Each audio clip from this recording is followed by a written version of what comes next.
Tonight's lecture is the 2010-2011 Teresa Dease lecture, and it's sponsored by the Institute of the Blessed Virgin Mary, the Loretto Sisters in Toronto. Tonight's lecture is entitled, Don't Wear Red Nail Polish When Visiting Your Conservative Muslim Mother. And I promise that I won't. And it gives me great pleasure to introduce you to our speaker this evening, Zarqa Nawaz. A Canadian woman of Muslim faith, Zarqa Nawaz was born in Liverpool, England, and raised in the Toronto area. A journalist who has worked with CBC Radio in various capacities, including associate producer of the CBC radio program Morningside, which I'm pretty sure you all have heard. Zarqa Nawaz is perhaps better known to us as the creative force behind the CBC sitcom Little Mosque on the Prairie. She is also a filmmaker.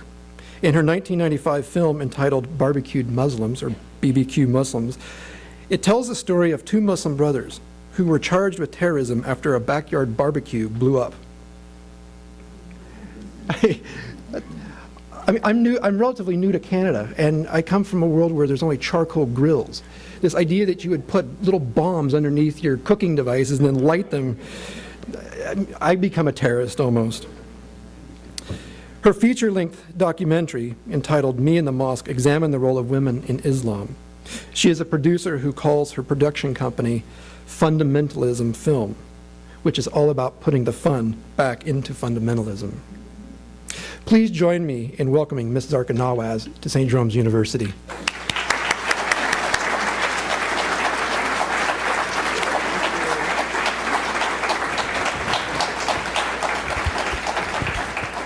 Thank you. Can everyone hear me? That's good. I think I'm also mic'd, so can everyone hear me when I move away? No? Okay, so I'll kind of move closer. Normally, I talk about my show and comedy, and can you hear me now? Okay, wait. Sorry. I'll try to make sure this works. I normally talk about my life in comedy as a writer, a sitcom writer in television and Canadian media. But when I was asked to choose a topic for this lecture, the drum beats about Muslim women and niqab and hijab and the oppression of Muslim women and how horrifying Muslim men were and how we had to rescue Muslim women from themselves and from their faith and particularly from their countries and from and their men and the laws, and it's just terrible. And I was just like, wow, like as a Muslim woman who takes my faith very, very seriously and belongs to the mosque community, all those stereotypes and headlines and the books that you go into the store have nothing to do with my life. I have no reference to these things. And I wanted to talk about why these sort of images have become so prevalent in the media to the point of obsession, to the point where that's all people want to talk about when they talk about Islam. It's like the honor killings and the burqas in Afghanistan. And I have to research this stuff because some of the stuff I've never even heard of. And I was like, really, they do that? Where did they do that? I don't know. I've never read that in the Quran. It's like, no, Muslims wouldn't be this horrible if it wasn't for their faith. It's written in the Quran, trust me. And I was like, well, I would kind of know if it was there. So I thought, I wanted to sort of deconstruct this stereotype, this incredible stereotype, which is so damaging to both communities and has caused so much anguish and fear and worry, and even wars over saving the Muslim woman from her culture and herself. And I thought, well, let's take a look, and at Muslim women and who we are and what we're doing, because it's like, as a Muslim woman who grew up in Canada, I look at myself and it's clear that who I am isn't the predominant image of Muslim women in Canada. You think about me. I grew up here. I went to public school. I'm married. I have 4 kids. I work for CBC. I listened to CBC my entire life. I worked for the late Peter Zosky, and then I created a sitcom. And I remember talking to the president of CBC. And he told me, he's like, you know what? Before Little Mosque on the Prairie, the last hit we had was Anne of Avonlea 20 years more. And, everyone kept saying we should just take, why are we wasting taxpayers' money on this show, like on this network? Like they're just, they just suck up our money and they produce nothing anyone wants to see. Then poof, out of the blue, a Muslim woman comes along and creates a sitcom about a Muslim community living in the middle of nowhere, Regina, Saskatchewan. I shouldn't say nowhere, I'm from there. They would be appalled if I said that. And it becomes this international hit that actually reinvigorated the entire network. It was our tipping point. It was the reason that we continue to exist, and now we're relevant again to the Canadian public. And when he said that to me, I was just like staring at him going, wow, I had no idea. But I mean, if you look at that story and say, wow, it's are there headlines saying a Muslim woman saves CBC from extinction? Those are not the headlines you will see when you go to newspapers or go to the chapters. You go to chapters and you'll see married and divorced in 10 days. Prisoner of Tehran. It's like women who are prisoners of the Islamic faith or prisoners of horrible Muslim societies. And I realize that even sometimes I start to believe it. Go, wow, we have it really bad. Is it just me? Am I the only Muslim woman in the world that married to a regular Muslim guy who's big? I'm married to a Muslim man. I don't know if anyone's ever seen a picture, but he's a big bearded guy, president of the Islamic Association in our community of the Mosque. He's home right now with the 4 kids because I said I didn't quite give him the right dates. I should mention of my talk, and he's like, but honey, you didn't tell me you were going to be gone Friday because it was a PD day, and as parents will tell you, there are a lot of PD days in the public school system, and he's a physician, and he had to move all his patients around so that I could come here and present to all of you. But I mean, that's not the story you guys are familiar with, like the big bearded Muslim man who has to move his, he's a psychiatrist moving, crazy, emotionally disturbed patients around. It's not an easy thing. And so here he is going, oh, don't worry, I'll take care of it. I'll take a day off work and I'll look after the 4 kids that we have. But I mean, this is the reality that I live and the majority of Muslim women in the world live. Yet that's not the experience that we see on TV. And it's a terrible thing because it skews public opinion so much that you end up having policies and laws passed to save us. It's like the entire nation has to rise up to save the poor, oppressed Muslim woman from her faith. And we're fine. We're doing just fine. It's like, no, don't save us. We can, take care of ourselves. And so I wanted to, break down some of the stereotypes of women wearing head covers and say, where is all this hysteria coming from? I mean, you have Christian women who cover their hair and Jewish women that cover their hair, and yet you don't have this mass hysteria of you don't say we save the Christian women from the Christian men, they're horrible beasts. You don't hear that. You only hear about Muslim men.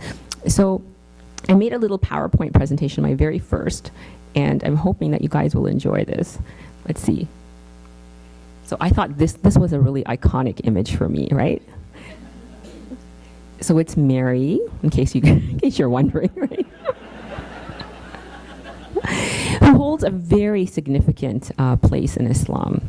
We have 114 chapters in the Quran, and one of them is named after her and gives her life story as we see it. I mean, it's a little different than in the Bible. I mean, it's kind of weird because people will say, oh, the Quran, stole stories from the Bible, yet in this particular case, she actually gave birth to Jesus under a palm tree by herself, going to God when she was in pain, like, what's up with this? I mean, I'm paraphrasing, of course, because she wasn't thrilled to be in labor. It was very painful.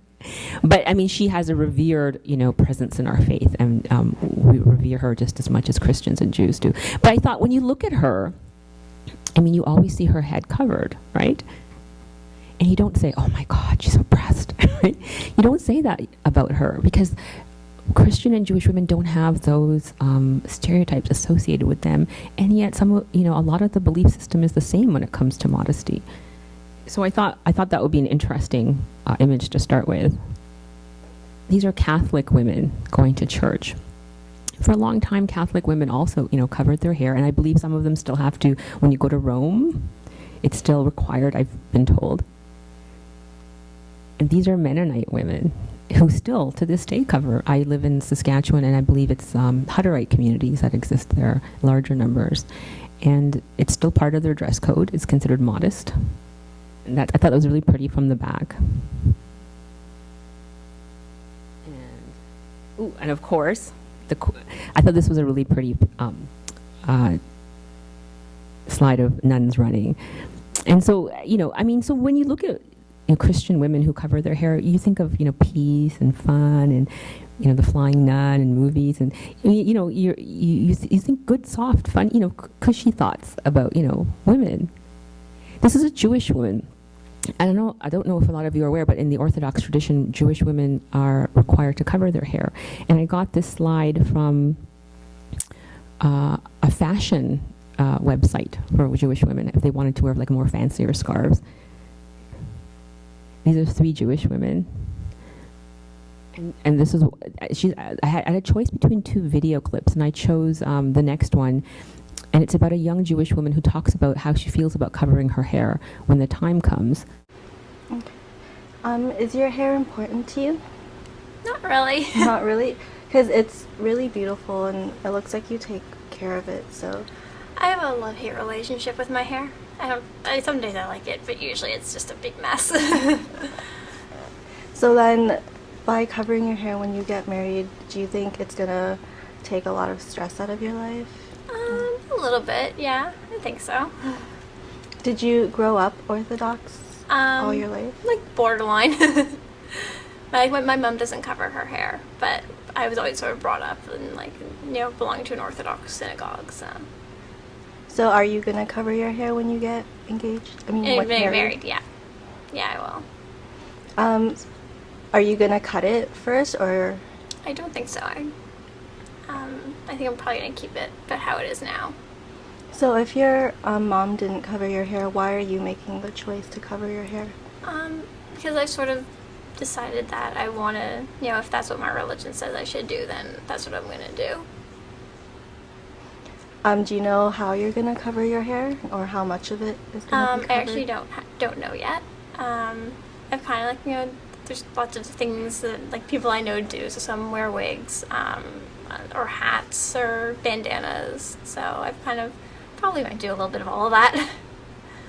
Is it a decision that you're going to make with your husband and rabbi, or is it a decision you're going to make on your own? I'm definitely going to talk to either my rabbi or his wife about sort of what are the laws, what should I be doing, how much of my hair should I be covering, because I don't know about that really that much. I'm also going to take my husband's perspective into view. Does he think I look? How does he think I look nice? Well, you said you're going to do it because it's Jewish law to do it, but your mom didn't do it. So, is it more than just, it's Jewish law, so I'm going to follow it? Well, I've made a lot of decisions that my family, there are certain laws that my family doesn't keep that I've taken on myself. So this is just sort of another one of those. Well, it's sort of hard for people in Western society to understand hair covering because we value freedom, so it seems like hair covering is something oppressive to women. So what are Jewish values that dictate hair covering? Well, I think one of them is modesty. So definitely, there's the idea that that it's more modest to have your hair covered because it's something that you like to play with and do this and things like that. But yeah, so I haven't really learned about it that much yet, really what's the ideas behind it. So it's one of the things I'm going to do before I get married and, to decide what I'm going to do, how I'm going to cover my hair.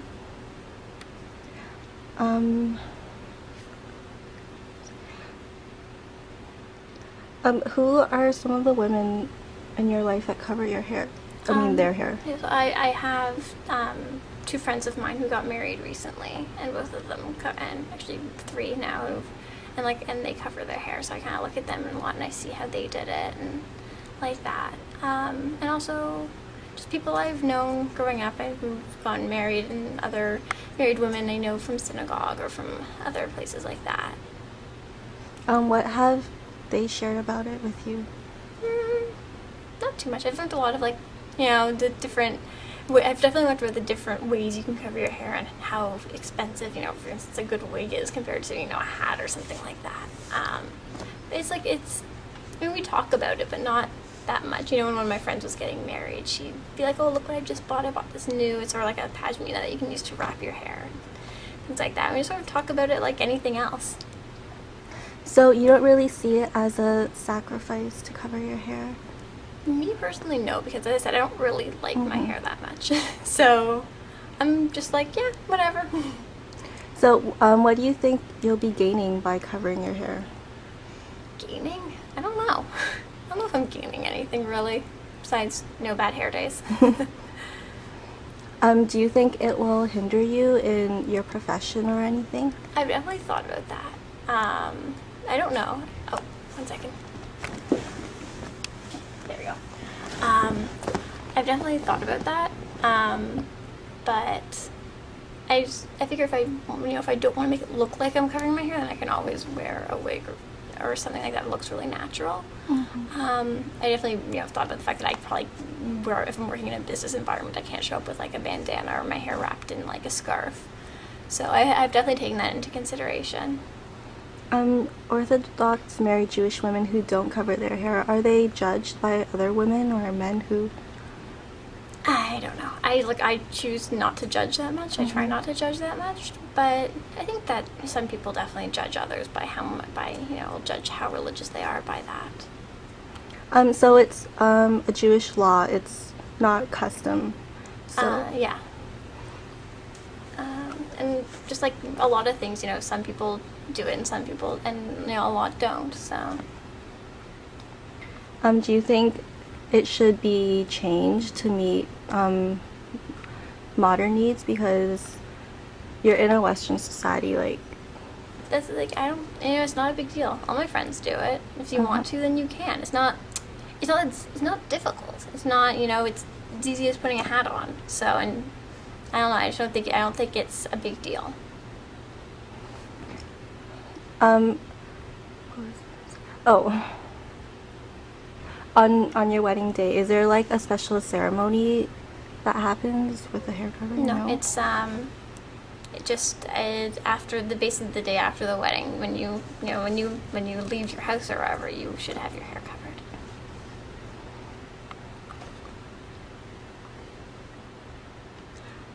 Where will you cover your hair, or how often will you cover it?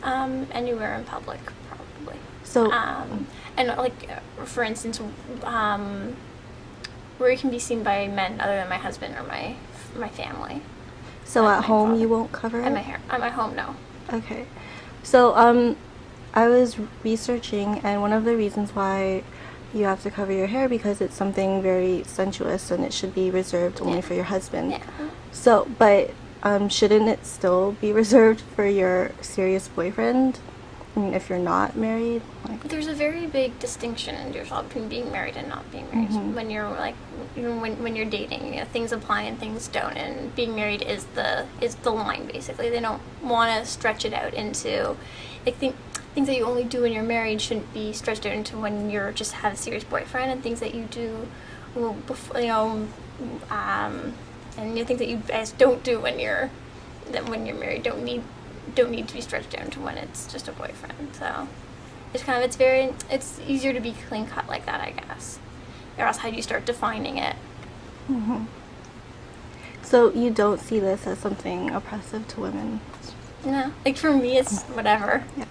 Do you think you'll be closer to God if you cover your hair? It might make me feel a little more religious just because I'm like, yay, I did it. But I don't know. I think it'll definitely feel like I'm doing something right. But if you don't cover your hair, no one will look down on you, or? Not the people who I associate with, like not the people who I socialize with. But you know what? When I listened to that, I was like amazed, because those were the exact same sentiments. I mean, she looked like she was a teenager, right? Like she must have been like maybe 13, 14. But it was almost word for word the things that I used to say when people asked me the same question about covering my hair. And it was like identical. And I was astonished, because I used to think, it's just Muslims who think this way. But here's a young, Jewish Orthodox woman who feels the same way about covering her hair. She's looking forward to it. She's excited. I thought that was fascinating. And so then I wanted to talk a little bit about the classic image of the Muslim woman, which is behind me right now. So this is the burqa, right? I mean, this, like maybe a minority of women in Afghanistan, the Pashtun women, actually wear a burqa. And they wore it before the Taliban ever came. It was part of their cultural dress, and they will wear it after the Taliban disappear. It's just part of their, cultural dress. And yet this, of the billion Muslims in the world, this is the image that defines us as Muslim women. And it's ridiculous, because it's such a small minority of a particular ethnic group whose culture wears this. And yet it's the overriding image of the entire Muslim world. It's like we're defined by this image. And so I wanted to show different images of Muslims. This is interesting. This is in England, where both, Sikh men cover their hair as well with a turban for religious reasons. And this is a Muslim woman and a Sikh man who are patrolling the streets in England, because they allow religious freedom of religion in England and religious expression. And so I thought this was fascinating. This is a policewoman and a policeman walking down the street. And the next slide is two Muslim women, British police officers in England, who are wearing head covers. So, it's interesting because the big criticism that Muslim women will get is that they're not assimilated, they're not integrated, they're not part of the community. They're isolated and they're, wearing their niqabs and their burqas and they don't want to be part of society. And yet, the reality is that they belong to every segment of our society. And all of you know this already. How many of you know Muslim women in hijab working at Walmart, working at airport security, professors, doctors, lawyers? I mean, they're integrated into every segment of life. These are women in the military in the United Arab Emirates. Even the military, you see Muslim women. And this is like an Arab country where, you assume that women aren't allowed to leave their homes. This is a Muslim woman politician in England running for an MP. So this is an ordinary picture on a billboard on a street in England with her headscarf. This is a runner from Bahrain. She won the gold medal in the Asian Games. And here she is running. I'm not sure which race this is, but it's really interesting because this is the last venue that you would think Muslim women would be in sports. And yet here she is, an athlete from Bahrain representing her country. This is the Iranian Olympic team, okay? With two women who were, the woman is carrying the flag, the Iranian flag. So, and I think she is, Iran sent several women to the Olympics, and this is the archery competition, and this is the woman from Iran competing. This is the Iranian women's soccer team. Iran sent a women's soccer team to the Olympics, but FIFA decided to ban them from playing because of the headscarf. They felt that it was not part of the regulations and wouldn't allow them, which I think is tragic, right? Because Muslim women are part, they're joining sports, they're part of modernity, and yet the FIFA decided that it was against the rules. And naturally Iran appealed, but they're not very popular on the international stage. I don't think FIFA cared that much. I'm really hoping that this will become, they'll overrule this eventually. And this is in India. This is Muslim women practicing martial arts. Okay, boxing. Afghanistan is training women to box in the 2012 London Games, right? I mean, who would think that country would be the one that would be sending Muslim women to box? And so they're currently being trained in boxing rings. I mean, so this is not the stereotype of Muslim women that we know of. We're convinced they're out there with their, burqas out in the fields, being stoned to death. I mean, meanwhile, this is what's happening in the real world. Oh, this is my favorite. Australian lifeguard in hijab. Right? I mean, you wouldn't think Muslim women would be in water sports, but in fact they are. They've gone to every, we sent I forget which country sent an astronaut to space through a private program, a Muslim woman, and now we have lifeguards, wearing a headscarf in her, the suit is altered, so that she feels it's more modest for her. But there you go, a Muslim Australian lifeguard in hijab. And this is a basketball player in Switzerland. Again, they banned her from playing because of her headscarf. They wouldn't allow her to play, so they felt that she was being oppressed. So, I mean, it's, again, one of those stories that still happens, where it's just assumed that it should not be allowed because of her, her religious dress. Okay, so I wanted to talk about the contentious issue of niqab that comes up again and again, because Quebec, I don't know if you know, they've passed a bill, 94, which now will not allow Muslim women who cover their faces access to government services. And this is, I find this highly ironic, given that there are two women who are removed from French classes, right? So there's this thing, Muslim women have to assimilate and integrate and learn the language, learn the culture. So there were two women who were doing just that. They were taking French language classes in Quebec. One of them was a pharmacist from Egypt, already with a post-secondary education. So she's not some uneducated, illiterate woman.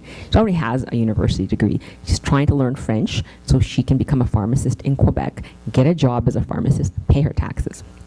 Forcibly removed from school, and then I'll pass a law saying she will no longer be allowed to get state, services, meaning that, including hospital and medical treatment, right? If she covers her face. So if she's hit by a truck, it's too bad. If she continues to wear a face veil, they will not give her medical treatment. I mean, it's appalling if you think about it.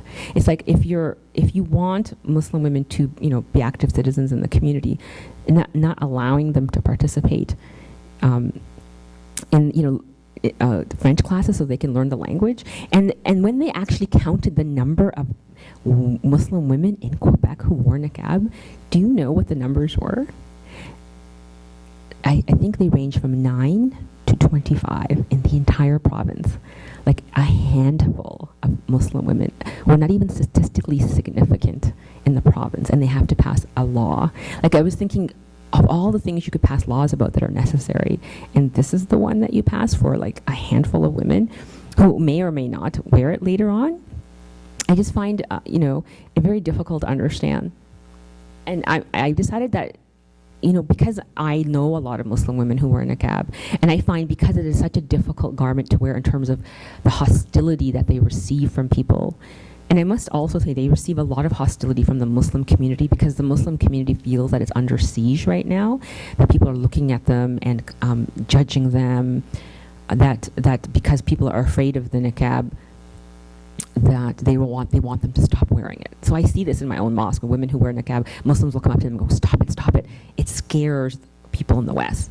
And, if you put a flower on it, you can do whatever you want, but it actually isn't going to change things, so just stop wearing it. We don't care if you believe in it, we just don't want you to wear it because it scares people. And I think, that's to face the hostility from, the non-Muslim world, and then face it within your own community, your own faith community.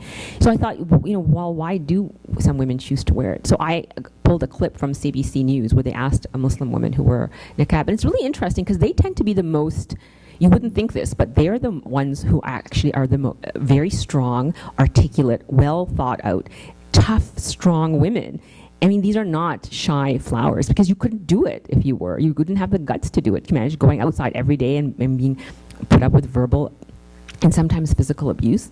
It's actually very strong women. And I thought I would show you a video clip of a woman telling people why she chooses to wear it. And it's interesting because they choose 3 women, one of them wears hijab, one of them wears niqab, and one who doesn't wear hijab at all. And it's interesting that the more aggressive of the 3 are the ones who are covered, who are just like taking out the one who's not covered. It was almost unfair, the dialogue that goes on. I'll let you see it until, My name is Sumay Hussain. I'm 24 years old. I started wearing hijab when I was a child. I can't really remember when.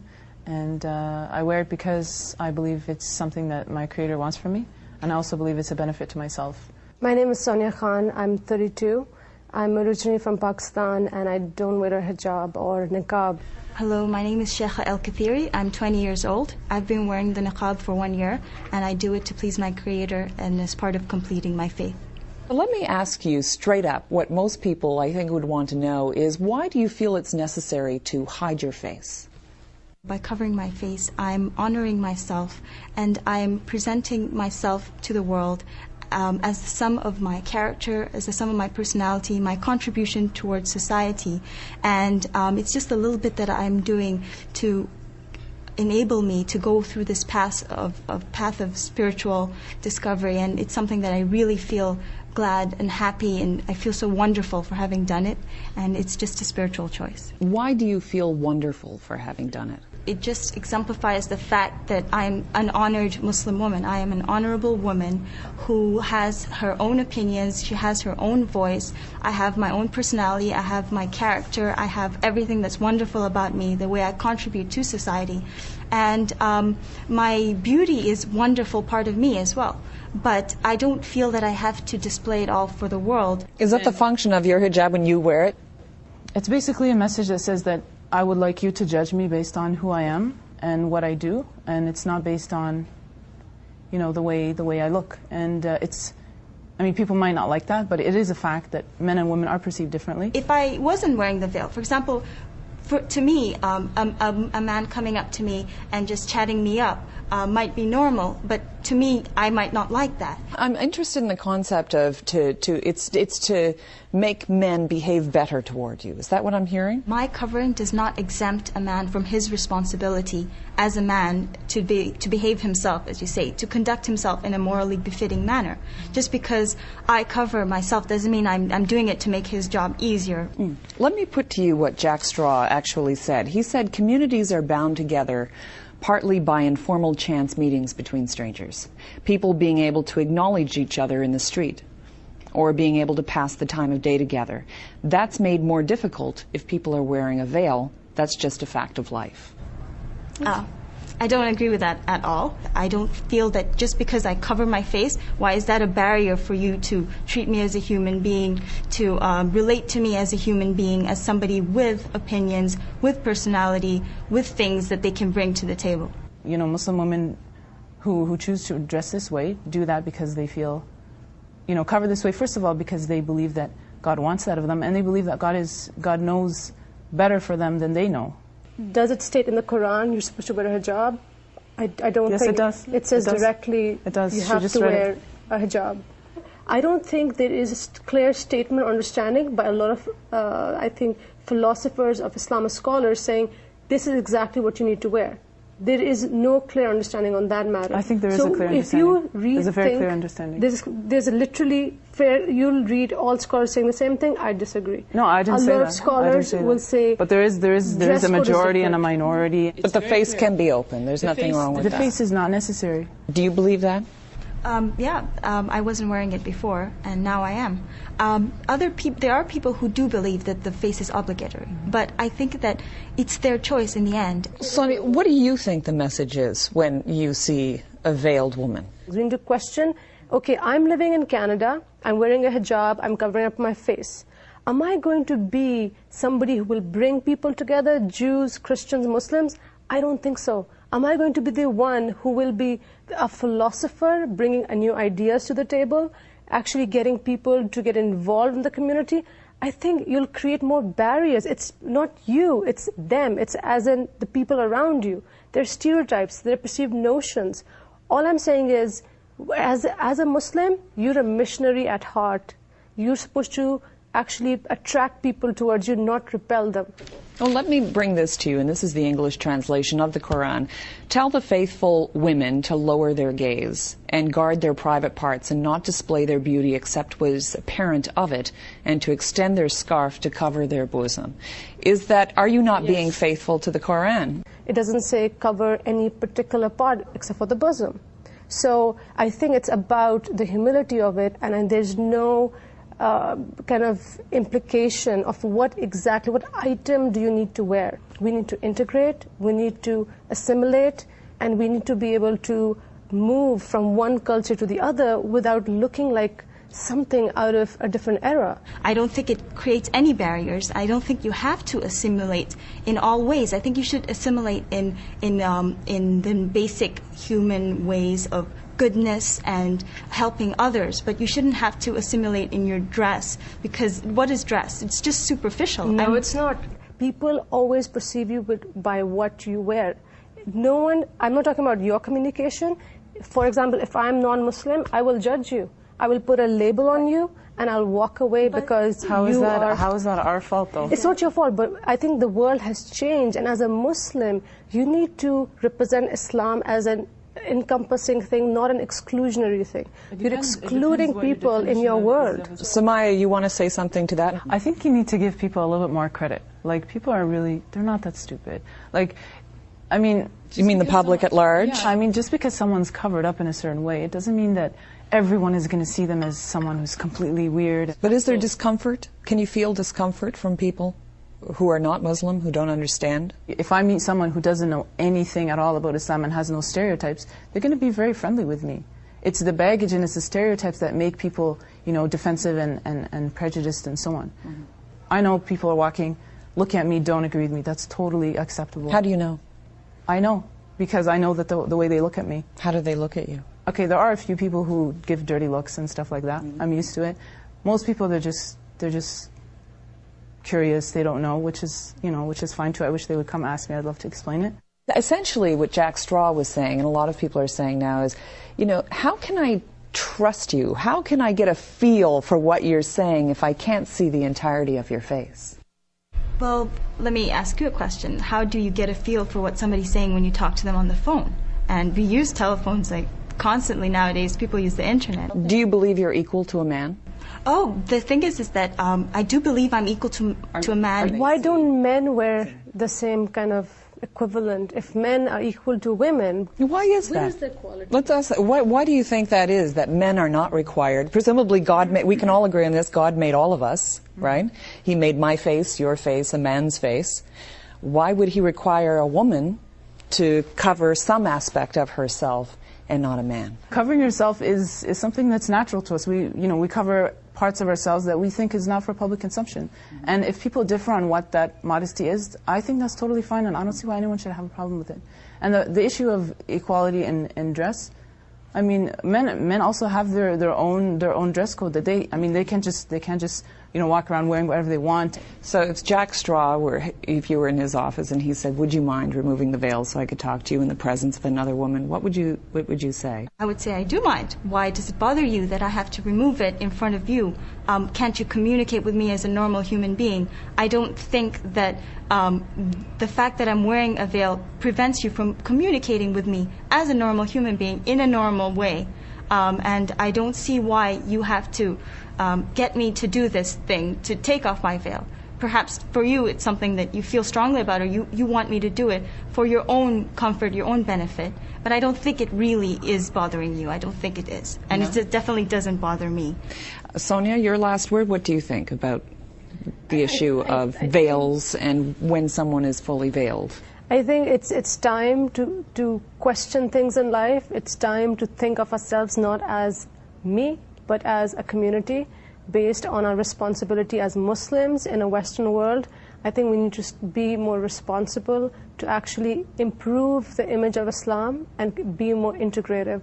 Samaya, what do you think? Frankly, I think it's ridiculous to say that people have a bad image of Islam because of the way people look, because someone has a long beard or someone's covering her head, or even her face. And that stereotypical connection may come up in what you're wearing, exactly, in the visible but symbol. the fact that there's a stereotype doesn't mean that I have to give up what I believe. If I believe something is right, I'm going to do it.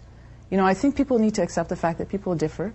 Their opinions are different. They're going to believe different things. They're going to think that, something is better for me, or, and another person will disagree. I mean, honestly, I don't see what the big deal is. My priorities in life are different than somebody else because my priority is spiritual first and foremost. And also, when I cover, I'm perfectly fine with myself. Like I'm not ashamed of myself. I have very high self-esteem, and I'm fine with the way I look.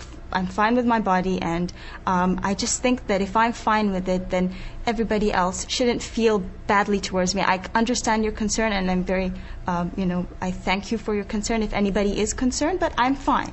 I want to thank you all very much for coming in and talking, and I'm sure you're anxious to break the fast today and go eat. And it's actually it's fascinating. But did you see the aggression of the women who wore the headscarf to the one who didn't? It was just like, she was like, no, it is, no, it isn't, no, it isn't. And that's what you get. I mean, these are very powerful. And the woman who covered her face, she was so articulate, right? She explained why she wanted to do it, why it was important to her. I mean, these women feel that they have agency over their own bodies. They want to control who sees their faces, and they have a right to decide that. So no one forced the woman to cover her face. She decided on her own. She made her own decision based on how she felt about her body, that this is how she wanted to express her faith and become closer to God.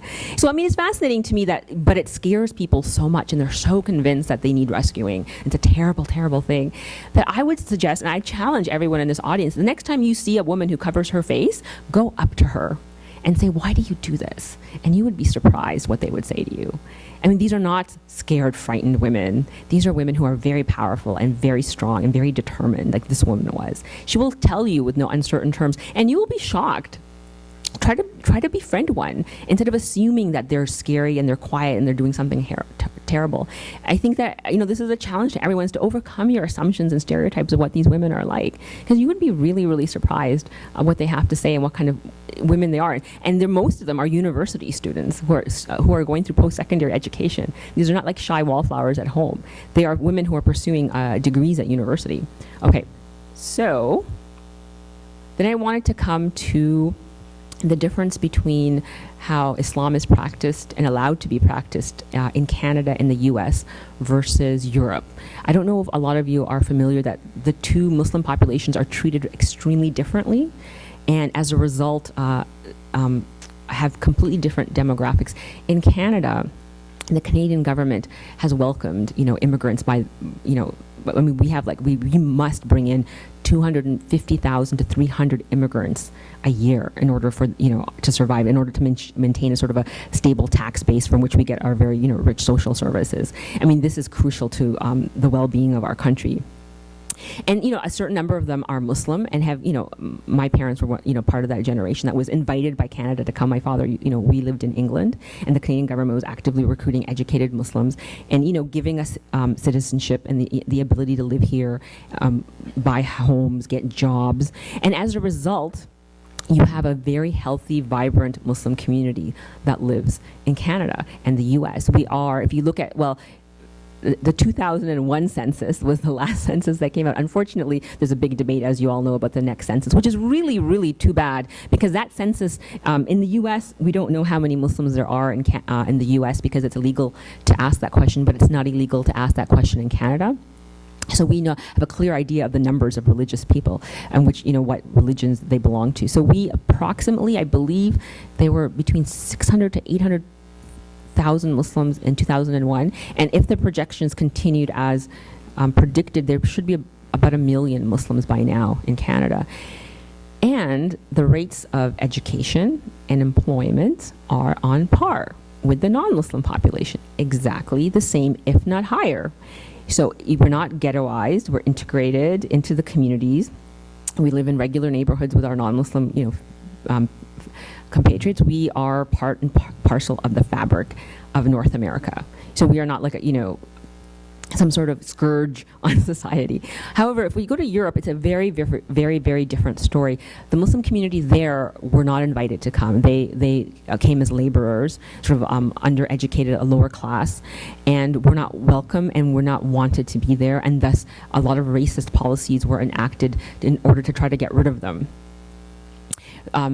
It's very difficult to get citizenship, say, in Switzerland. You actually have to be, the community actually has to vote and decide if they want to give you citizenship. It's been very difficult, for the Muslim community to integrate there. They've banned all religious, you can't, for example, girls who wear headscarves are no longer allowed to go to school. So education is denied to any Muslim girl who decides to cover her hair. And so that, I believe they set a law that any religious symbol, so they didn't want it to look like they were just targeting the Muslim community, so they said that any religious symbol, but essentially it targeted Muslim girls. And, and you've already heard about the ban in Switzerland for minarets, right? So there were maybe like 4 minarets in the entire country, and so they, banned. I mean, these are symbolic laws saying you're not welcome. We don't want you to be here. And so what you end up seeing is Muslims live in ghettos in France. You see race riots breaking out, now and then. Very low employment levels. Education, they're lower than the mean. So I mean, integration is a disaster out in European countries. And so these were after they banned the hijab in 2004. Muslim girls tried to, protest the law and demand equal rights. And unfortunately, because they banned all sort of religious coverings, it also affected other minority groups like the Sikh men. Their sons can no longer wear turbans in school, and this man is. He's protesting because the Sikh community, I think he's saying that they used to fight in World War I in the French army, and now they can no longer participate. Jewish boys can't wear the kippas. I mean, it's affecting other minorities who got caught in that big web. And so you see the difference between how in the US and Canada the Muslim community has been treated and how the Muslim community is being treated in Europe, and and the effects and the devastation that follow with these type of laws. And then I wanted to, on a positive note, I wanted to talk about the evolution of the Muslim headgear. So the stereotypical image of the black burqa and the niqab, and even the niqab. It's funny, if you go online and you look up niqab fashion, they're all saying, don't wear black and try to attach flowers to your head, because then we'll look less threatening and scary. And it's like, wow, really? Because they're trying to do all these things, like, bird here, a flower there. Maybe people will look at us and say, oh, she's benign, right?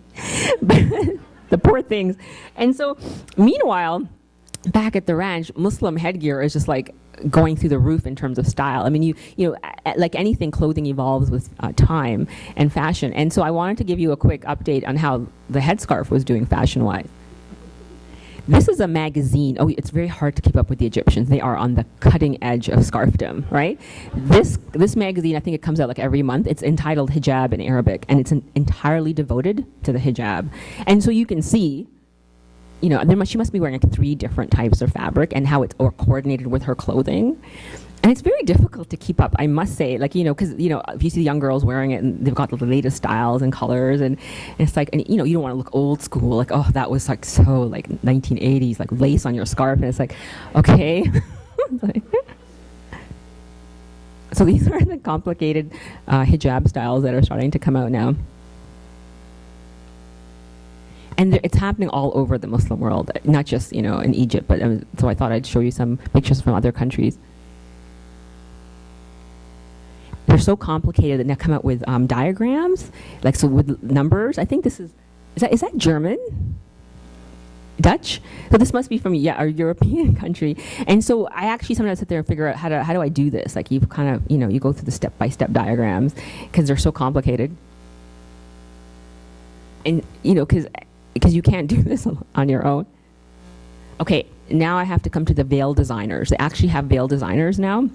I believe she's Turkish, where they specialize in just hijabs. You go to a salon and have it done, like you would do your hair. They actually do your headscarf.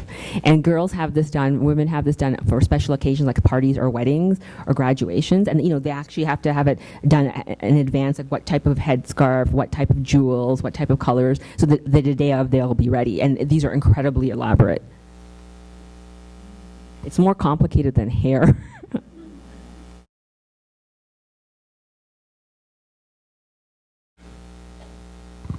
And sort of this is a picture of young girls who are trying to adapt sort of Western clothing, like skinny jeans with their headscarves. This is very Turkish. The Turks, it's funny, every country and every culture sort of adapted a different style to their heads. And the Turks, I was there last winter, they've got this thing where they wanted the beehive bump. Do you remember that in the 60s? Well, it's really popular in Turkey, but with the scarf. It's got to be this high underneath. It's every woman has to have that sort of profile.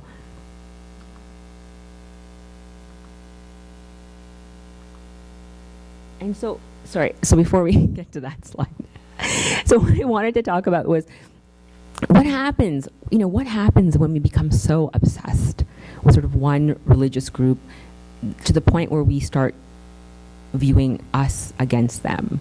It means that you sort of start to feel that we don't have those type of problems in the society that we live in. We're superior, we're better, we're somehow more civilized, and they're sort of the people who need civilization to come and rescue them. It's sort of the corner point of colonialism. That's how people have thought that our society is a society which will give those women rights that they don't have. But if you turn inward and say a lot of those issues exist in this society as well. And I wanted to talk about sort of domestic violence within, the society that we live in Canada, and how much it affects women.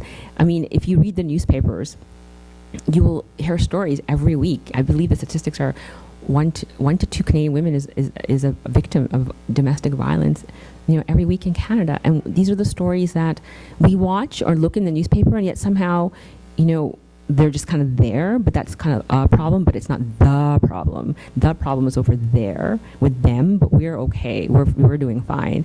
And it's unfair because it denies women who are in vulnerable groups in Canada access. I mean, can you imagine a law was passed in Quebec for 9 women who weren't oppressed were probably just fine, and yet there are women in this country who need laws passed to protect them.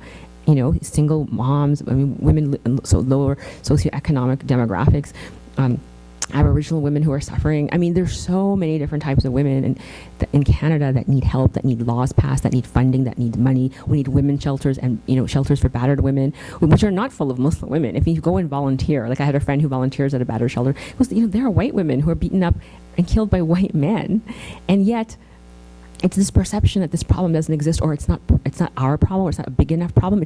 They're the ones who need the help. And yet the statistics show in Canada, Muslim women are part of the elite.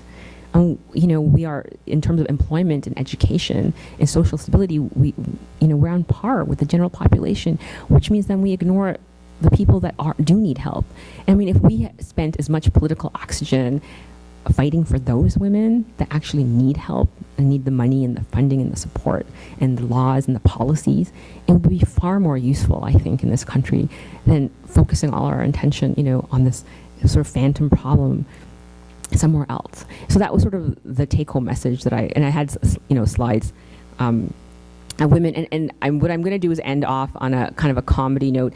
The Muslim Students Association of UCLA, California, put together sort of a parody of a song, and it sort of, I thought it would be interesting because it sort of juxtapositions sort of Western music and Muslims, and they're talking about their issues, and they're talking, have you heard of the word hafiz? Someone who memorizes the Quran.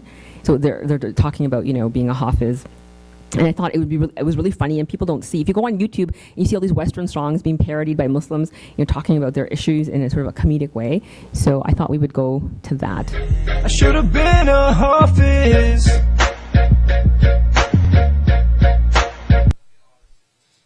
Why couldn't I be a hafiz?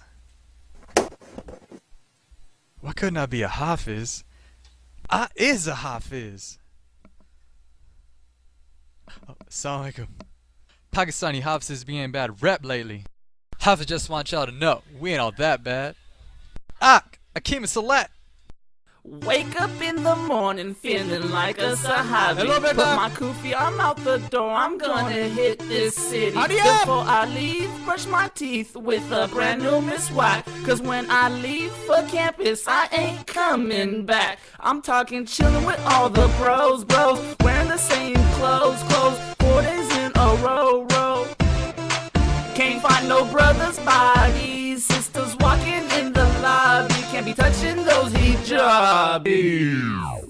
Praise Allah for a Karis, blow my speakers up tonight. I recite till we see the sunlight. Tick tock on the clock, but the nuts don't stop. Yo, whoa, oh, whoa, oh. Ain't got a beard on my face, and it brings me to tears. Ain't got no money in my pocket, but my FAFSA is here.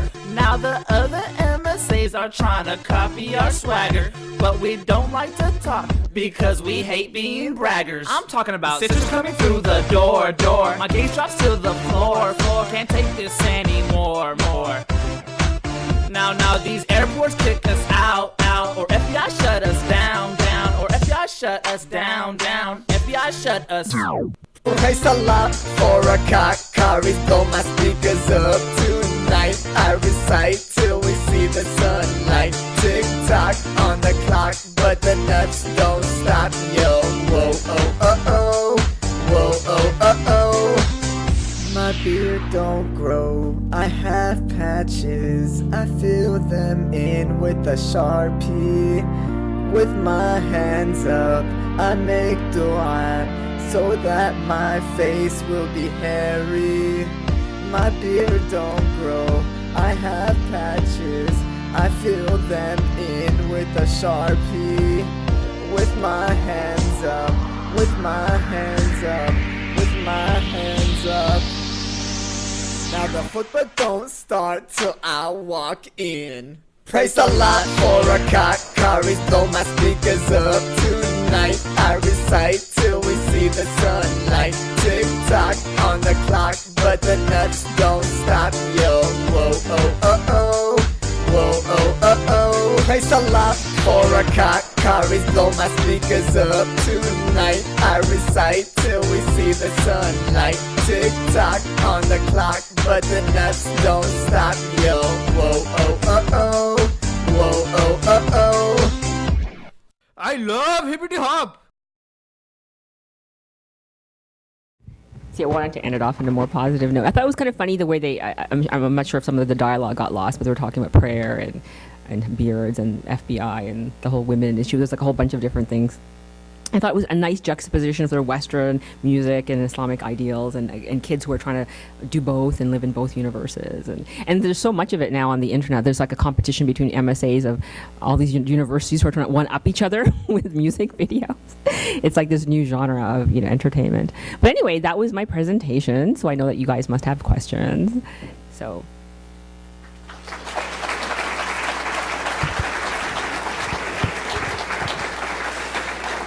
Thanks, Zarqa, for introducing us to a side of Islam that I personally had never met. If there's anyone from the University of Waterloo Muslim Student Association, you've got your work cut out for you, I think. I'm wanting to see the Justin Bieber version. Right? He's local. So if you do have questions, I would ask that you go to either side of the room. We have microphones set up. You are free to ask questions that are basic. You can ask questions about Little Mosque, I'm sure, if you're interested in that. I know a number of you are ardent watchers of it, and some of the other projects that you have going on are probably up for fair game as well. So if you have a question, other side of the room, speak clearly into the microphone, and please do in the form of a question and not a statement. Yep.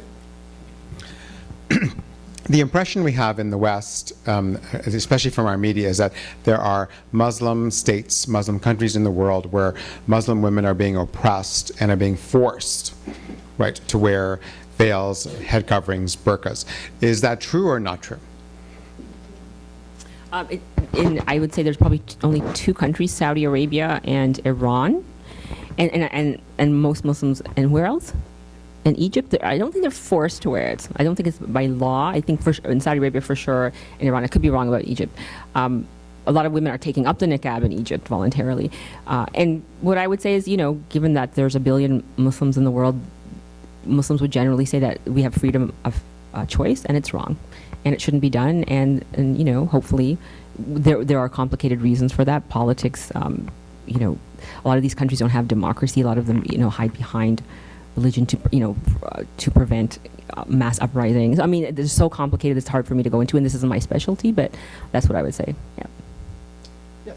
Hi, I'm wondering, it's a little sort of weird, but are women like in Canada in general, although I think not in Ontario, but are women like forced to wear chest coverings? Forced to wear chest coverings? Yeah, because men can't. I think we can like take off, like our T-shirts, but women aren't, right? I don't think they're allowed to. Oh, go topless. Yeah. Oh, okay, topless. I don't. In Ontario, it's legal, right? I don't know what the law is. It's legal to go topless? Yeah, I guess so. But in Canada in general, I don't think it is, and that comes like an oppression. How do we think about that?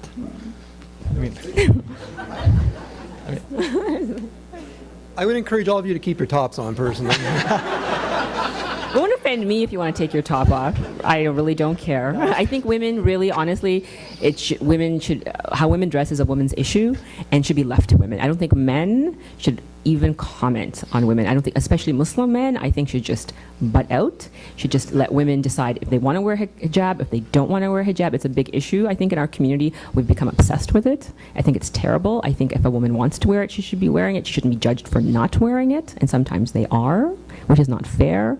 I think any woman, it's a woman's right to choose. We as as feminists, we know this. As women, we should be allowed to decide what we want to do with our bodies. Nobody, government and our families and our faith communities should tell us what we should do.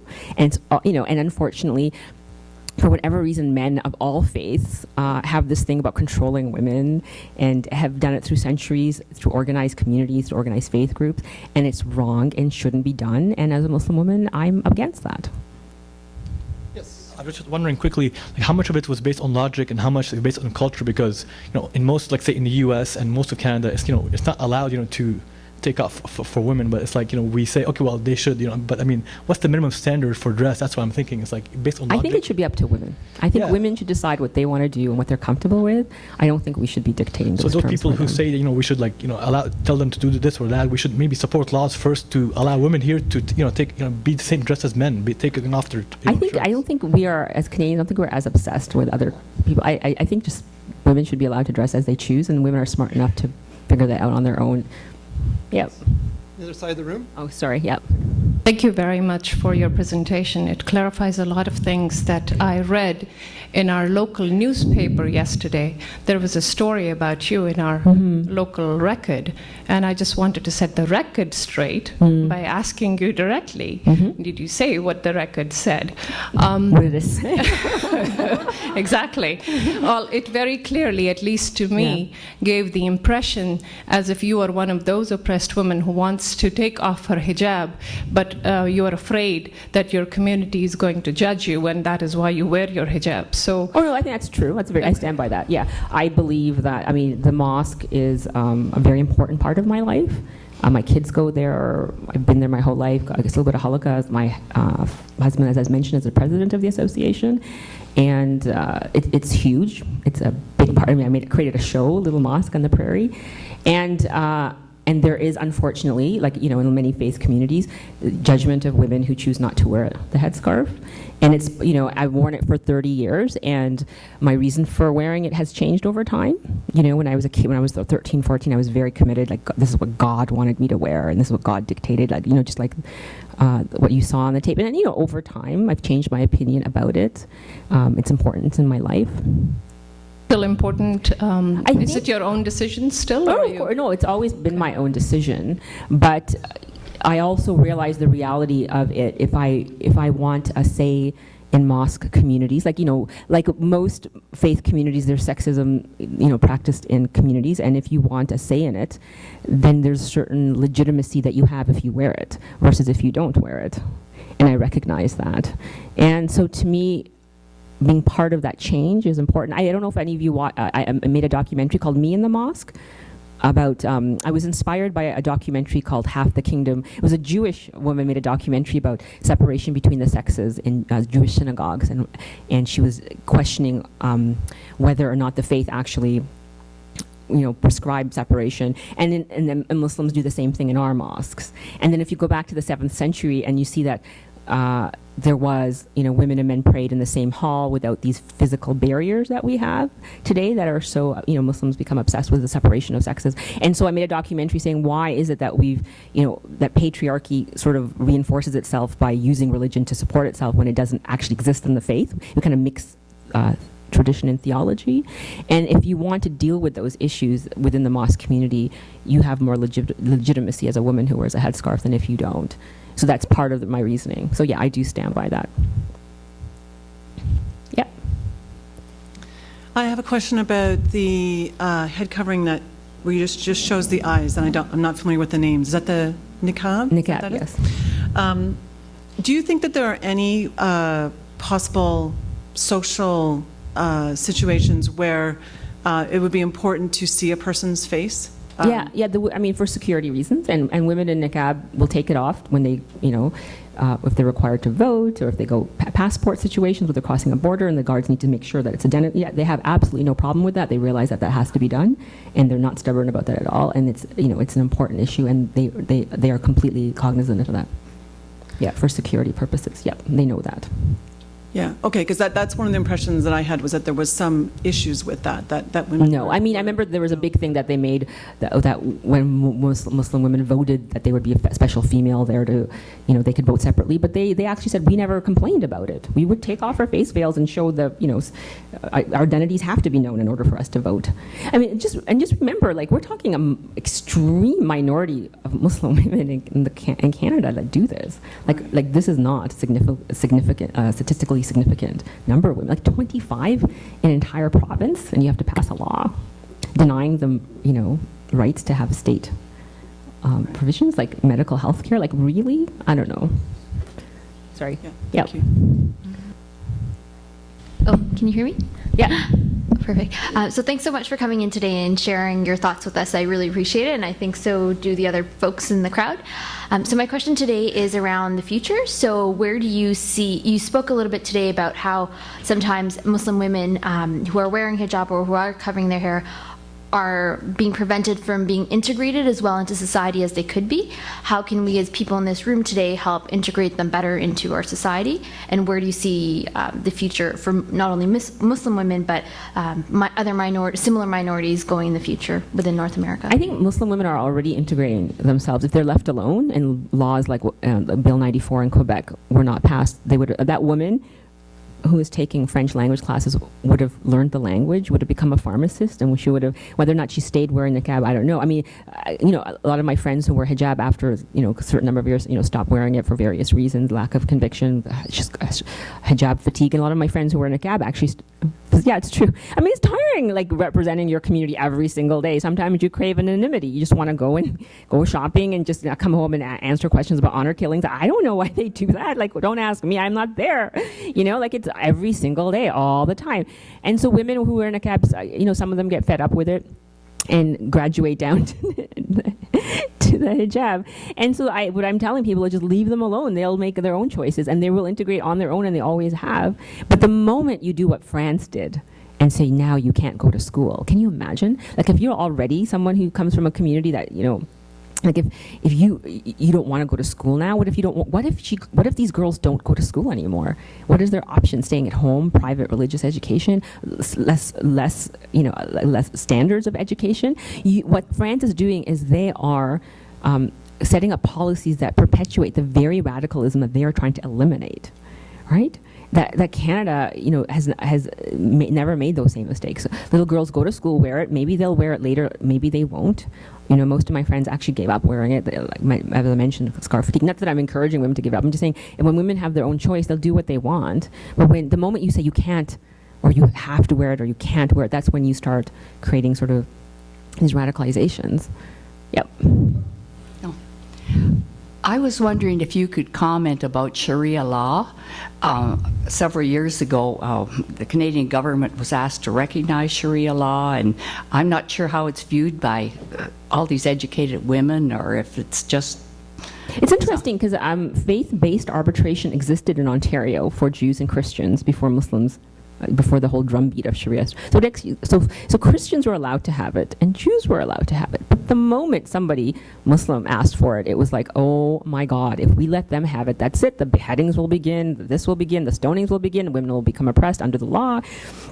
And I don't even know what would have happened, because it was never even allowed to be discussed in the community. Like, it became such a hysterical, national issue that the government decided to get rid of it for the Jews, Christians, and so the Muslims could never get it, because obviously they were incapable of governing themselves. The Jews and Christians lost it. So I don't know. Like, I don't know what would have happened, because we were never allowed to figure it out, because it was deemed that we would be too, we were savages, and that we would have brought in archaic laws, and which is weird, because it sort of exists under the table. Like, people get married and divorced all the time in our communities because it's not sanctioned. What some people were hoping for, that it would be sanctioned so that this stuff wouldn't happen under the table, is that you could bring proper arbitration so that women wouldn't get abused. So ironically, by getting rid of it, it went under the table now, and so it's not. There's no transparency, so we don't know now what's happening under the table. And there's all sorts of things that because the Sharia is such, you can't even say the word without thinking blood-soaked, women. Like, I mean, you can't even use the word. It's so, situated with these horrible, horrible stereotypes that it's impossible to have a rational discussion. So I don't know what it would have happened. It was, you couldn't even get to that point. Like, I can tell you certain things that exist within Muslim law. For example, when a woman gets married, when a woman gets divorced, we don't have 50-50 in terms of, if, say, a woman is rich. Okay, let's put it this way. Say a woman is a millionaire and she marries a man who's much less, economically solvent. In a case of divorce, he's not allowed to have 50-50. She gets to keep everything, and he has to remain with whatever he came into his faith, because into the marriage. It's sort of that, we have all sorts of provisions to protect women, yet you wouldn't know that hearing what you hear about in the media and hear about, certain countries and certain places. So, I mean, the answer to your question is, who knows what would have happened? We don't know, because we weren't even allowed to find out. And don't think that it's not happening under the table, because it is. And at least it would have brought things, would have brought accountability to a lot of these issues. And so, thanks. That's very interesting. Yes, please. Thank you very much, Zarqa, for having such a fantastic presentation. I'm just wondering about the role of a man in this whole debate, and particularly when I see the woman in burqa saying that because it's something which is religious, and I am also thinking in terms of what is the role, like the text interpreted mostly by men and how it is interpreted by women, and how then they make it as their choice and make a decision. So I'm just wondering about the role of this in this whole debate about the role of men, which seems to be missing or on the sideline, because there is a men are racialized in the same way that Muslim women are racialized. So if women are oppressed, who's oppressing them? Which is Muslim men, right? That Muslim men are evil, horrible, violent, sexist, misogynistic. I mean, that's the prevalent image of a Muslim, and Muslim women have to be saved from them. And so that's sort of the prevalent stereotype. What I believe in Muslim communities, we need Muslim men to listen to Muslim women more, particularly in mosques, and we need more representation. I mean, I'm sure what I'm saying, women from all faith groups would agree with me. We need men to acknowledge that women belong to the community, not just baking cookies and raising funds and looking after the babies, but belong in the political system. They should be elected on the board, be allowed to be president, have a voice in the community, be politically engaged. That's what we need. We need Muslim men to encourage women to come out and participate politically in the building of mosques, designing of mosques. My big thing is where Muslim women pray in mosques. It's a huge issue with me. Mm-hmm. And I think that not enough attention is being paid to this issue. And I think, we need Muslim men to speak up, for Muslim women. Very much effectively address this issue in your documentary, Me and the Mosque. But you don't see that thing very much in our communities. Well, then as a Muslim man, I would say, when you go to the mosque, encourage women to come out. I know it's very hard because my husband's trying to get a Muslim woman to run for the board this year. The elections are coming up this month, and it's really hard. Like a lot of women are afraid, or they just feel like they won't be welcome. And I think sort of a change in attitude in the community, guarantee a board member role. So say there has to be a woman on the board of every mosque, no matter what, and appoint someone if you feel that they won't come out. And this is very, very important. I think we need equal representation of men and women in mosque boards and how they're run and how communities are run. And I think that's very important. That's what I would encourage you as a man to do, is to and find out where do women pray in the mosque. And how do young women feel about your mosque? Are they welcome? Are they entering through the front doors? Do they have the same access to light and heat and space as the men? Is their space clean? If it's not, I mean, those are questions Muslim men should be asking themselves and asking their women. And those are the issues that really, really concern me in mosques. Okay, thank you. Robert Fisk had a 4-article series on honor killings.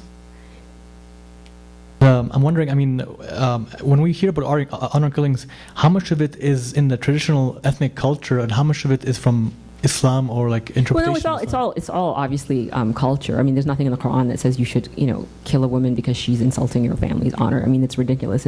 But what I'd like to say is, to me, it's an issue of control of women, right? The moment a woman does something that a man doesn't, for some men, it's important to control women.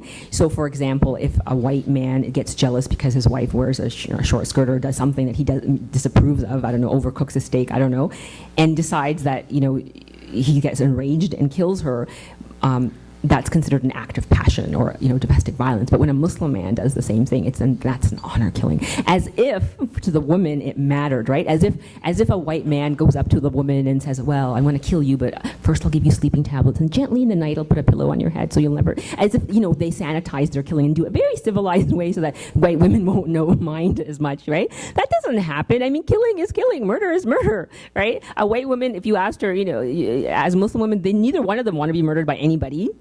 In any way, in any form.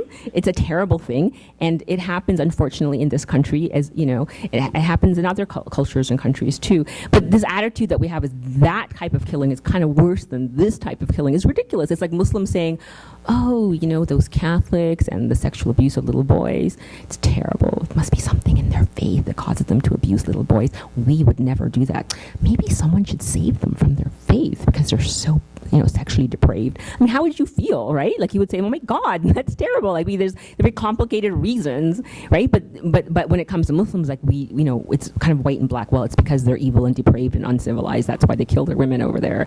I mean, take a good look at our own countries, and I think we would spend, it would be much more valuable in our country. We spent more energy and time, creating alliances and finding, getting support to organizations, particularly, women's groups, feminist groups, shelters, places that are, part of educating minority groups, vulnerable people in society. That's what we should be putting our energies and effort. And don't worry about Afghanistan. Don't worry about countries that, we don't, but worry about what's happening in our own backyards, because it's happening here, and we have to do it. We have to eradicate those issues from our own country before we start worrying about other cultures and other people. Like, I mean, we have those problems here, and, and we need to solve them. Thank you, Zarqa, for your presentation. I especially enjoyed the various images you presented. I found them challenging, and I enjoyed having my own assumptions challenged. However, when the questioning began, you left me somewhat confused. On the one hand, you say that Muslim women are free, and indeed often those that choose to wear some form or other of traditional hair covering, that they're the strong women and this is their own choice. And then you say that in your own mosque community, if you did not choose to wear the expected dress, you would have less legitimacy. Now, would you object if I suggested that what that means is that your freedom is limited? Is that a fair statement, or no? is What that I mean not is, fair? you're free to wear it, but how people perceive you, like non-Muslims will perceive me as a woman who's not modern and backwards, right? So you're free to believe that about me, as well as some conservative right-wing Muslims will believe that, if I take it off, I'm less committed to my faith. So it's sort of a stereotype that exists in both communities. So I'm free to do whatever I want. However, I'm not free of those assumptions about me and my character that exist in both communities, right? So it's funny, I had one friend of mine who's a female lawyer wore a headscarf giving a talk, and then she took it off, and then she said, "Can you hear me better? Now, am I more modern?" And it was like, and the audience was shocked, because I'm sure that people look at me and say, "But still, she wears it so that she's obviously, there's something about her that isn't quite right, or she must, her husband must dictate." So this exists both for Muslims and non-Muslims, the stereotypes and prejudices, and they're both wrong. And so I'm not one of those people that's going to say that, Muslims are these perfect people without problems. We are human beings, and human beings have the same problems as everyone else, and the same prejudices and the same issues. We're not a homogenous group. And that's what I'm objecting to, is this idea that we're homogenous with homogenous experiences. We're a diverse group with diverse experiences, and we have to be judged that way, not as a unit, as one sort of colossal unit. And so that's what I was trying to bring in. But then, do you agree or disagree that it's not completely unfair to say that Muslim women are under social pressure within their own culture to wear traditional dress? Is that a fair statement or an unfair statement? Well, I would say that women in general are under social pressure to wear certain types of dresses. For example, my husband's a psychiatrist, right? And part of his practice is dealing with women who are dying of anorexia.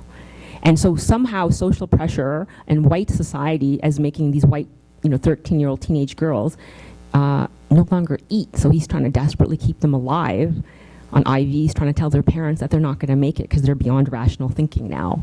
So I would say that women in all societies and cultures have some sort of social pressure on them to conform to some sort of social norm, and it's a problem everywhere for everybody, and there are serious problems, and we should be talking about all the problems, and that's just problems of one group, and acknowledge it for everybody. Over here, please.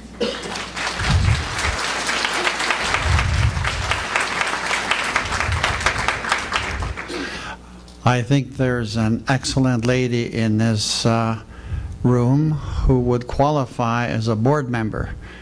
Do you have a mosque? Should we go back and forth? Yeah, you mentioned, though, specifically on the board member, and you said that there were different women that would probably be very good, and maybe yourself, for sure, the last gentleman. But you said they were afraid. And what is it that they are afraid of? Like, can you maybe come up with? Patriarchy, that women, that men want to control the boards and don't like it when uppity women want to speak up. Okay, but, You know, so but that's- what is it they may be afraid that I might not like it, but that's life. They still could do it. That's my point. Whether they're so. Yeah, I agree, and I hope that more Muslim. I mean, I'm talking specifically about my mosque, right, and on our issue. So I'm hoping that there's other mosques that women are on the board, and some of them might be running it. I don't know. I mean, we have countries like Pakistan and Bangladesh who've had women who run the entire country. Canada has yet to have a female leader. I mean, Kim Campbell, I think technically, how long was that? 2 months, 3 months. So I mean, it varies. Like the U.S. has never had a female leader ever. I mean, the poorest country in the world, Bangladesh, a Muslim country, has had a female prime minister. So, heck, we've assassinated a female president. I mean, you arrived when you've been assassinated, and politically, right? I mean, Indonesia. So I mean, it varies according to mosque, from country to country. And where's Canada and the U.S.? Where's your female leader? Why aren't more women running for MPs? I don't know. Ask them. Why aren't there more women in politics? I don't know. Ask them. The same thing with Muslims on mosque boards. They should. Everybody. We need more women in politics representing our issues and having them out there. When's the next female prime minister finally going to come? And we've had a black president in the U.S. Thank God. But I mean, I was waiting for Hillary Clinton to win. I mean, I want a female prime minister in this country. What was that? I mean, what is it? We only have 16 women representing the MPs in the House of Commons. That's abysmal. There are Muslim countries who have more women. I think Afghanistan might have more women. I mean, that's pathetic, right? So my question to you is, women, come on. What are the reasons we're not standing for election and representing, About exile, like being that you wouldn't even be able to go to the mosque for MPs? No. No. No, for yourselves specifically, like.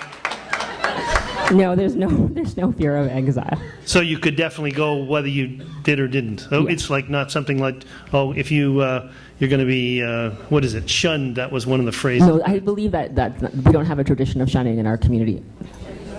Mennonites and Jehovah's Witnesses shun. Yeah, we don't shun. We just judge. So do Catholics. As a male that's been married 49 years now, 12 grandchildren, I was raised to respect all women, and which I do, and I install that in our children and grandchildren. We live in an apartment building in Kitchener, and my wife and I observe on an hourly basis males, and you got to explain to me, is maybe this the culture or what, but males walk with their hands in their pocket. The Muslim wife walks behind pushing a stroller with 3 kids, and 1 in the hand, 2 in the stroller, and a shopping cart behind her. And he opens the front door and walks in and lets the door go closed. This we see at the mall, Fairway Mall. We see it in the apartment building continuously, and it really does irritate me. Well, I mean, my answer would be the same that I've already given, right? That you can't judge people based on what you see by one person. I mean, my husband, if you saw my husband, he'd have a diaper in the back pocket wherever he went, because he was always because he was the one changing the diapers. So I mean, it depends on who you meet and who you see. There's a diversity of behavior in all societies and all faith groups and all ethnic groups. And so, I could say the same thing about, I mean, I work in a comedy show on Little Mosque on the Prairie. Tell me, why is it that these white men have to talk about their penises every day, on the hour, constantly, and I had to put up with it? I mean, I don't know if you guys know, but sexism is prevalent in the comedy rooms, and you have to deal with these men. I don't know if you guys are aware, but you could Google this. In the comedy world, sexism, particularly in writing rooms of television shows, is incredibly prevalent. And that all day long, pornography jokes, penis jokes, this jokes, all day long. And they knew that I didn't like it. So you tell me, as a white man, why they do that? Well, this is something that... Sorry, I didn't actually want you to answer that, because it's an unfair question, right? It's unfair for me to ask you to apologize for all white men, and it's unfair for you to ask me why all Muslim men behave like that, because they don't, and sexism exists everywhere. Excuse me. I'm not asking you, I'm just asking the question, Is this a culture? Are they new in Canada, just arriving? They do speak English in the elevator, so it's not that... You know what? I don't know. Why don't you ask them? I would just come up to them and say, why do you do this to your wife? And find out. No. Okay, go ahead. Yeah. I appreciate you reminding us about the similarities in our community and the Muslim community. And again, that's kind of an interesting way of even stating it, because our community is made up of multiple different religious groups as well. But that's even more apparent by your assistance tonight. I won't pursue some of the issues I might have with some of the statements you made, but I am more interested in what's happened to Little House on the Prairie. A little mosque on the Prairie? Or a little mosque. I've got my cultures mixed up, didn't I, have my history. I'm hearing rumors that it's on, and I can't find where it is. Oh, yeah, it's starting in January. They've decided for whatever reason not to start in September. They decided to start in January. I'm not sure why. The network comes down with these decisions. So, yeah, that's why you're not seeing it in September. We did shoot it. It's all done. 5th season, is done, and it's going to air in January. And if everything goes well, we'll be back for 6th season. Yep. Thanks, Zarqa. You're doing a great job. Oh, thank you. As a scholar of religion, what I have noticed in my own research on religion in Canada is a very interesting thing, and this kind of spins around what we've been talking about a little bit, and that is that I keep seeing converts to Islam. And when I talk to them and I say, well, why do you, nice Anglican, Catholic, whoever you are, kid like you, why do you suddenly decide I want to wear a hijab or wear a beard or do these things? And they tell me, ironically perhaps, I think that there's too much swearing in our culture. I think there's too much immodesty. I don't want to be a sex symbol. I don't want to always have to represent all of femininity or all of masculinity. And I just wonder what you think about a trend where there are a lot of young people that are not Muslim electing to become Muslim. It's interesting. A lot of the women who wear niqab are white converts. and they take on the whole modesty. Every person comes to religion for different reasons. I think non-Muslims maybe aren't aware how close Islam is to Christianity and Judaism. So for a lot of people, they feel like they're coming back to their original faith traditions in a different route, and that some things may not have made sense to them in Christianity, like the Trinity, because we believe that Jesus is a prophet like all the other prophets. And so for some people that went, they said it just didn't make a lot of sense, the dogma of the Trinity, whereas because we acknowledge Jesus as a messenger of God, a revered messenger of God, that sat better with them. That's what one person told me. So, but they didn't have to give up any of the other belief systems because, the belief system is so close to Judaism and Christianity. So it made them feel like they were coming back to their own faith, but in a way that sort of maybe was more clear to them. Each person has a different answer. It's fascinating. And, you would have to ask each person why they chose it. So. Yes. Thank you very much for your presentation. I love your show, Little Mosque on the Prairie. My kids always watch it, the whole family, really. My question is, do you have any plans for presentation about Islam, what Islam stands for, to non-Muslims? There is perception, a lot of us don't understand about Islam, what Islam stands for. Oh, myself? No, I'm hoping never to do this again. As you can see, it's very hard. I'm actually not, I'd rather go back to my life as a sitcom writer. That's my first love, and I was sticking to it. No, my hope is to continue on in television, to create another television series. Along this, I like to explore comedy and faith. And family. Those are my three loves, and I will continue with that and do this as little as possible. Actually,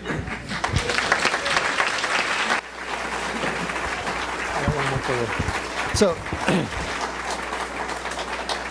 I'm actually going to exercise my right and ask a question, and that is, it's probably an unfair question, Zarqa, but in some regards, Little Mosque on the Prairie is a part of Canada now, and I'm going to ask you to assess what you think Little Mosque on the Prairie has done to stimulate conversations like the one we're having tonight. Can you talk a little bit about your sense of what that's done for us?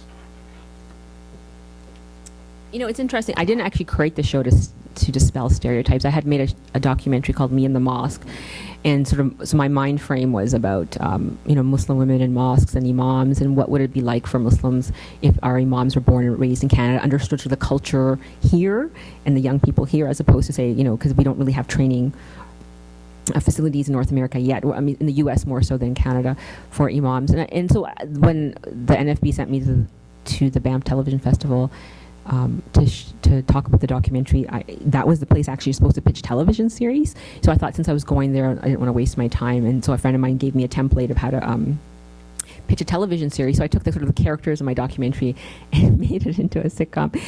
Not really taking it that seriously, but people were taking me very seriously.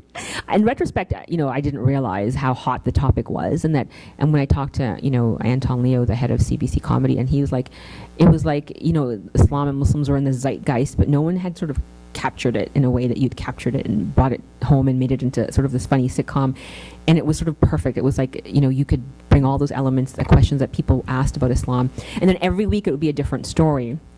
And it was good for me because it was sort of like therapy, because all the things that bothered me in my community, I mean, I could talk about through Babar, who's sort of the Muslim racist, and I tried to make it equal opportunity racism, so you'd have Fred Tupper, and so, you would have all these people, but then gradually what I realized was happening was that people's perceptions started to alter about Muslims. I mean, I heard one American was saying, when I see a bearded Muslim man, I can't think of him in the same way again because of Babar. And I was like, really? I mean, it really, started, and that's the truth of it. It really didn't set out to, change perceptions or do all these things that people have accused me of doing. It was actually me and therapy about how people like Babar drove me nuts in my mosque community, and yet somehow he became the most beloved character on the show, which is ironic to me, like my nemesis in real life.